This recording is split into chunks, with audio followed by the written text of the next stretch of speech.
Bienvenidos a una nueva edición aquí en Revolución en Valores. La corrupción, señoras y señores, ya lo dijo nuestro Santo Padre hace un tiempo ya, genera pobreza, es el cáncer que anula y empobrece la dignidad de la persona humana. Hoy nos vamos a posicionar en este flagelo, pero ¿cómo lo convertimos? Precisamente hemos invitado a un exponente, a un experto en temática internacional y preocupados por toda esta dinámica, han creado y han propuesto postulados en las empresas y en distintas organizaciones internacionales para combatir la corrupción. Estos, de algún modo, mecanismos anticorrupción. Para hablar de esto y mucho más, lo tenemos recién llegado de México, de Monterrey, es profesor universitario, titular de dicha casa de estudios, dirige el Instituto de Derechos Humanos y empresas también en dicha universidad, es de México, por supuesto, como les comentábamos, y con el doctor Humberto Eco Rivera vamos a estar conversando acerca de esto, de la debida diligencia, los derechos humanos y el compliance. ¿Cómo le va, doctor?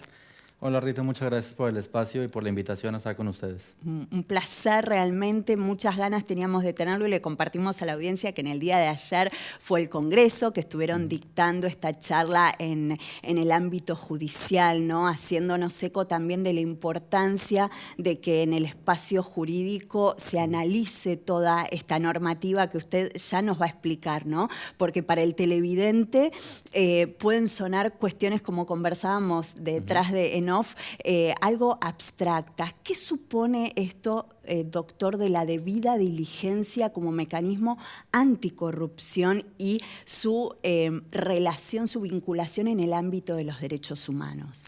Muchas gracias, Rita. Bueno, hablar de debida diligencia implica entender diferentes conceptos que vienen de diferentes orígenes, pero que a final de cuentas plantean un proceso empresarial. Y hablar de debida diligencia en sus orígenes se refiere básicamente a una revisión previa a una transacción comercial que tiene que hacer una empresa para asegurarse que los pasivos que puedan existir pues sean identificados y abordados previamente, ¿no? O en todo caso que esté plenamente consciente de que se van a asumir.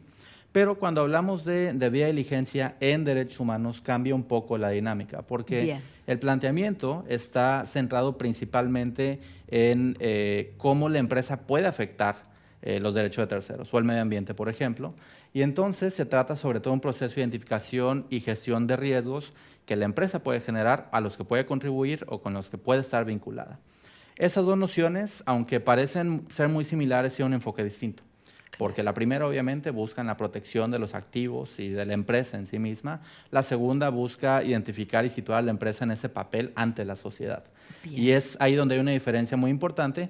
Y ya pasando a la parte de compliance o de cumplimiento, un estudio que hicimos una colega de la Universidad de Monterrey y yo, Laura Esparza García, y su servidor tuvo ese enfoque. ¿Cuál es la dinámica y la relación entre procesos de compliance y procesos de debida diligencia? Y encontrábamos que aunque metodológicamente hay alguna cercanía entre la identificación y gestión de riesgos que existen en los dos procesos, sí hay una diferencia fundamental, que es esta que explicaba hace unos momentos. Como en el compliance, pues obviamente en la práctica es cómo asegurarme como empresa de no estar cometiendo algún delito, de estar básicamente cumpliendo el marco normativo, que no es algo nuevo ni es algo muy distinto, tal vez tiene un nombre más interesante ahora.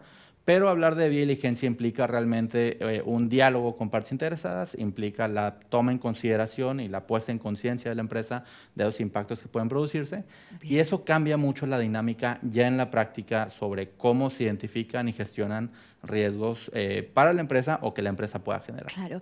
Doctor, ¿podría decirse que las similitudes entre compliance y debida diligencia, por así decirlo, las notas distintivas, el compliance trabaja hacia adentro de la compañía y la debida diligencia involucra a otros actores, es decir, la posición de la empresa en la sociedad, o sea, trabaja hacia adentro y hacia afuera la debida diligencia, por así decirlo? Exactamente eso es. Bien, y también se podría aplicar la debida diligencia en los ámbitos públicos, ¿no es cierto? Que es un poco también acá lo que interesa, ¿no? Y seguidamente vamos a conversar acerca de esto, qué pasa con los gobiernos, gobiernos, usted ha asesorado, le compartimos a la audiencia, a muchos gobiernos de América Latina, y este curso realmente es una patriada que están haciendo estas charlas, distintos especialistas como el doctor en Derechos Humanos, en Normativa Internacional, forma parte de un grupo de expertos. Además, le compartimos a la gente de la ONU de cómo acercar y generar convenios de negociación y de empresas que prevalezcan estas cuestiones. Ahora bien, doctor, ¿cuál es el marco normativo de ataque de la debida diligencia? El marco normativo como tal está en proceso de evolución. Vemos, por ejemplo, cómo en Europa hay una serie de desarrollos muy interesantes que empezaron en Francia en 2017 con una ley que obliga a ciertas empresas francesas, principalmente grandes, a revisar y llevar a cabo procesos de debida diligencia en toda la cadena de suministro a nivel global, lo cual es en sí un desafío, ¿no? Bastante importante. Y hemos visto cómo ha habido una evolución muy interesante en otros países europeos también. Alemania, que tiene actualmente una ley que entra en vigor en un mes y medio más y que va a obligar igualmente a las empresas alemanas y a sus cadenas de suministro a implementar este tipo de procesos. Una ley en Países Bajos sobre debida diligencia en materia de trabajo infantil que encuentra un símil en Suiza que se enfoca también en trabajo infantil y en minerales de conflicto. Y además de esto hay un proyecto de directiva europea, una directiva regional que va a generar que los países tengan que adoptar medidas en ese sentido. Esa es parte, digamos, del el liderazgo que hay en este tema, sí. Donde va avanzando tal vez la puesta en práctica a nivel normativo, pero también hay un proceso de negociación en Naciones Unidas, en el Consejo de Derechos Humanos, para crear un tratado en materia de empresas y derechos humanos, que se centra justamente en la debida diligencia como una herramienta preventiva y en lo que pasa cuando una empresa no logra prevenir las afectaciones. Bien. Y obviamente es un papel del Estado el regular ese tipo de cuestiones, decirle a la empresa qué es lo que se espera de ella, no nada más en términos de un comunicado de prensa, por ejemplo, sino ya a nivel normativo. Ajá. Pero es donde está ahorita la discusión y que poco a poco va llegando a final de cuentas a nuestra región. Justamente, doctor, usted dice no solo un comunicado de prensa, pero también ha señalado en otros trascendidos y demás usted la importancia del rol de la comunicación en este aspecto, en torno a la debida diligencia. ¿Cómo impacta esto, en la temática, ¿no?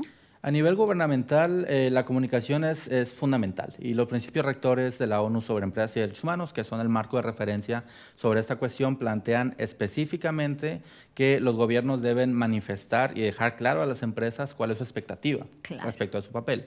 Pero decirlo, digamos, en términos de una política pública, aunque es positivo y es necesario, requiere, a final de cuentas, de una parte normativa que sea o que no deje a la interpretación, tal vez absolutamente voluntaria de las empresas, qué significa poner en práctica un proceso de este tipo. Claro. Para las empresas, por el contrario, es muy distinto. Comunicar es la base en muchos de los casos para no solamente evitar impactos adversos, sino también para generar una relación de confianza con la sociedad. Y es un tema, en donde ha habido, al menos en nuestra experiencia, con varias empresas que operan en varias partes de América Latina, un enfoque muy claro. Hay que aprender a comunicar desde la empresa con este lenguaje y esta idiosincrasia tal vez de qué son los derechos humanos. Y es ahí donde decíamos hace unos minutos, es un poco más abstracto, pero requiere algún nivel más de detalle por lo pronto. Seguro que sí, doctor. Señalaba usted minutos antes estos países, si se quiere, que lideran estas dinámicas, el respeto a estos postulados que señalan los organismos internacionales, ¿no? El deber de no dañar, que ahora vamos a hablar un poquito, en definitiva es el espíritu de la debida diligencia y usted nos lo va a explicar bien. Pero ¿qué pasa, doctor, en países que es Sumetía, ¿no es cierto? Y en representación en ONU de México, de América Latina, ¿qué sucede? Porque la realidad es que también esto está sujeto a una cuestión presupuestaria, ¿no? Entonces, con países de América Latina, si se quiere, muchos de ellos emergentes, con grandes dificultades económicas, ¿cómo esto se puede implementar? Es una muy buena pregunta que estuve pensando previamente y justamente es el caso de Alemania, porque en Europa surgen dos modelos. Uno que se enfoca en el acceso a la justicia, que es el modelo francés, que básicamente deja en manos de la sociedad civil presentar y supervisar lo que hacen las empresas o dejan de hacer las empresas para identificar y gestionar los riesgos. Sí. Y por otra parte, el modelo alemán es un modelo centrado en el derecho administrativo, esa función de fiscalización del Estado, ¿no? En el caso de Alemania, entiendo que se ha destinado una parte presupuestal significativa, tal vez, para que una agencia del Estado esté a cargo de la supervisión de este tipo de cuestiones. Pero se designó a una sola en particular. ¿Y qué pasa? Y es un problema en realidad para la región, para nuestra región. ¿Qué pasa cuando hay diferentes carteras en diferentes ministerios que tienen a final de cuentas una obligación de supervisión o fiscalización? Claro. Entonces la cuestión presupuestal es fundamental para que el Estado cumpla con su papel. Pero más allá de eso, independientemente, a final del Estado, y es el espíritu de los principios rectores y de las líneas directrices de la OCDE para empresas multinacionales, las empresas deben tomar cartas en el asunto. Les conviene, es una buena práctica internacional. Claro. Y el que no lo hagan, a final de cuentas, va a terminar haciendo que se alejen de mercados que están exigiendo cada vez más este tipo de prácticas, de inversiones que puedan llegar a sus proyectos y demás. Entonces, hay dos motivos o tal vez dos vías en las que se puede ver eso, donde lo público es ciertamente muy importante y la función del Estado pues es una obligación que no puede escapar, pero las empresas tienen a final de cuentas una motivación extra propia para llevar a cabo este tipo de procesos. Seguro, y qué interesante que todo esto se pueda convertir en una realidad en la cultura organizacional, ¿no es cierto? Y que llegue el momento que esta normativa hoy por hoy hay que tenerla para generar y para educarnos en estos sentidos, pero bueno, quién sabe en un tiempo nomás, en definitiva hay muchas normas vinculadas con el medio ambiente, más que hacen a la supervivencia en el planeta y a las próximas generaciones, con lo cual es mandatorio, ¿no es cierto? Como usted señala. Doctor, el análisis jurídico, y aquí sí viene el rol del Poder Judicial, una de las patas fundamentales de nuestro programa, y con esto cerraríamos. ¿Cómo debe ser ese análisis jurídico por parte, obviamente, de organismos técnicos, entendiendo que el encargado es el Poder Judicial de poder hacerlo? ¿Qué recomendaciones ustedes les dan al Poder Judicial puntualmente? Al Poder Judicial, y es un proyecto que venimos trabajando con Naciones Unidas y la Fundación Konrad Adenauer desde hace ya varios meses, hemos insistido en dos puntos principales. Número uno, en entender la debida diligencia en derechos humanos como un concepto que influye o puede influir directamente en todo el marco jurídico, sea en materia civil, sea en materia penal, administrativa incluso, y constitucional en diferentes medidas para diferentes países. Es un primer punto. ¿Cómo utilizamos el concepto, tal vez suave, si se quiere decir así, de debida diligencia, que es muy flexible, pero que puede dar luz sobre cómo interpretar los marcos jurídicos que ya existen? Claro. Y un segundo mensaje es justamente que la debida diligencia como concepto genera le otorga varias herramientas a la función judicial para interpretar y definir los casos con esta lógica, si se quiere, vista desde el Sistema Interamericano de Derechos Humanos, más orientada al principio pro persona, ¿no? A esta puesta en consideración primordial de los intereses del ser humano frente a otro tipo de intereses privados o públicos. Entonces, el trabajo está ahorita, y eso es parte de las conclusiones que logramos obtener de estos talleres con jueces de 9 países, es que la debida diligencia en derechos humanos como tal es un concepto que ya está presente en el marco jurídico de nuestras legislaciones en nuestros países, y facilita, en todo caso, entender para un juez o para quien esté a cargo de una decisión de este tipo, administrativa incluso, cómo utilizar este concepto para interpretar sus normas y cómo eso puede facilitar, en todo caso, una decisión que esté alineada a los principios internacionales. Quisiera nada más agregar en ese punto una cuestión, y es que la debida diligencia, a final de cuentas, plantea lo que ya decía hace unos momentos, un deber general de prevención. Seguro. Esa analogía que no está presente en los instrumentos internacionales sí la vemos en la práctica, y si ese es el caso, entonces la gran pregunta que surge, y ese es un tema que estamos discutiendo con varios colegas, es si requerimos nuevas normas sobre esta materia. Las normas pueden tener una función pedagógica. Pueden decirle a la empresa, esta es la serie de procesos o pasos que hay que tomar. Postulados genéricos, digamos. Exactamente. Pero ya ponerlas en práctica o ya pensar en responsabilidad jurídica es algo que tal vez ya está presente. No lo hemos percibido así, pero la presencia de ese tipo de normas, la presencia de ese tipo, sobre todo, de decisiones judiciales que utilizan el concepto, a veces sin saberlo, Seguro. pues nos abren un espectro jurídico muy interesante para seguir trabajando en capacitación y sobre todo en cómo impulsar una conducta empresarial responsable a nivel regional. Seguro. Doctor, muy agradecidos en nombre de Revolución en Valores y el Magazine Mercados por Expertos. Sabemos que el tiempo del doctor es muy escaso, ha estado en los talleres liderándolos para todo nuestro Poder Judicial, para que la justicia de estos países de América Latina nos podamos enaltecer de ella, ¿verdad, doctor? Muchísimas gracias y bueno, lo convocaremos para los avances próximos en la materia. Gracias. Muchas gracias, Rita, por la invitación y gracias también al auditorio por acompañarnos. Un placer.